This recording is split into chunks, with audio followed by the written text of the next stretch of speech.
List এ মর্যাদা পাওয়ার পর Dhaka premier লিগে এক মৌসুমে সর্বোচ্চ রানের রেকর্ডটা নিজের করে নিয়েছিলেন লিটন দাস। 2016-17 মৌসুমে আবাহনীর হয়ে রেকর্ডটা করবার পর সবাই ভেবেছিল দীর্ঘদিন টিকবে তার এই কীর্তি। কিন্তু মাত্র এক মৌসুম পরেই গুড়িয়ে গেল লিটনের রেকর্ড গড়া সে রানের পাহাড়। আর তা ভাঙলেন একেবারেই তরুণ সাইফ হাসান। ডানহাতি এই ব্যাটসম্যান একেবারে যে নতুন তা কিন্তু নয়। শেষ 2 মৌসুমেও ডিপিএলে আবাহনীর হয়ে খেলেছিলেন তিনি। তবে সিনিয়রদের দাপটে নিজেকে মেলে ধরতে পারেননি বাংলাদেশ অনূর্ধ্ব-19 দলের সাবেক অধিনায়ক। নিউজিল্যান্ডের সময়ের সঙ্গে সেই সাইফই নিজেকে পরিবর্তন করেছেন। কঠোর পরিশ্রম করে খুঁজে পেয়েছেন নিজের ব্যাটসম্যান সত্তাকে। অল ওভার অনেক হার্ডওয়ার্ক করছিলাম যাতে এই প্রিমিয়ার লিগে যাতে ভালো কিছু করতে পারি। তো অল ওভার খুবই হ্যাপি।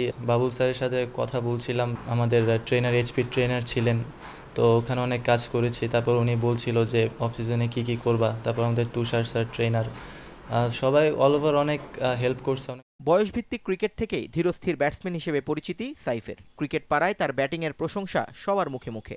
অনেকে আবার আদর্শ টেস্ট ব্যাটসম্যানের অবয়ব দেখেন তার মাঝে। কিন্তু সাইফের পছন্দ কোন ফরম্যাট? আমি সবচেয়ে বেশি কমফোর্ট ওয়ানডেতে। আমার ইচ্ছা আছে তিনও ফরম্যাটই ভালো খেলার। আর যেহেতু সবাই এক্সপেকটেশন রাখছে টেস্টে ভালো খেলার, অবশ্যই ওখানেও আছে। ইনশাল্লাহ সামনে যে লঙ্গার ভার্সন টুর্নামেন্ট আসছে, ইনশাল্লাহ ওখানে ভালো করার চেষ্টা করব। প্রিমিয়ার লিগ শেষ, এবার লড়াইটা নিজেকে ধরে রাখবার।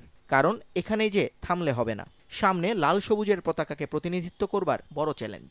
এক সপ্তাহের মতো রেস্ট নিব, এরপরে মানে যে জায়গা আমার ল্যাকিংসটা আছে এটা নিয়ে কাজ করব অবশ্যই।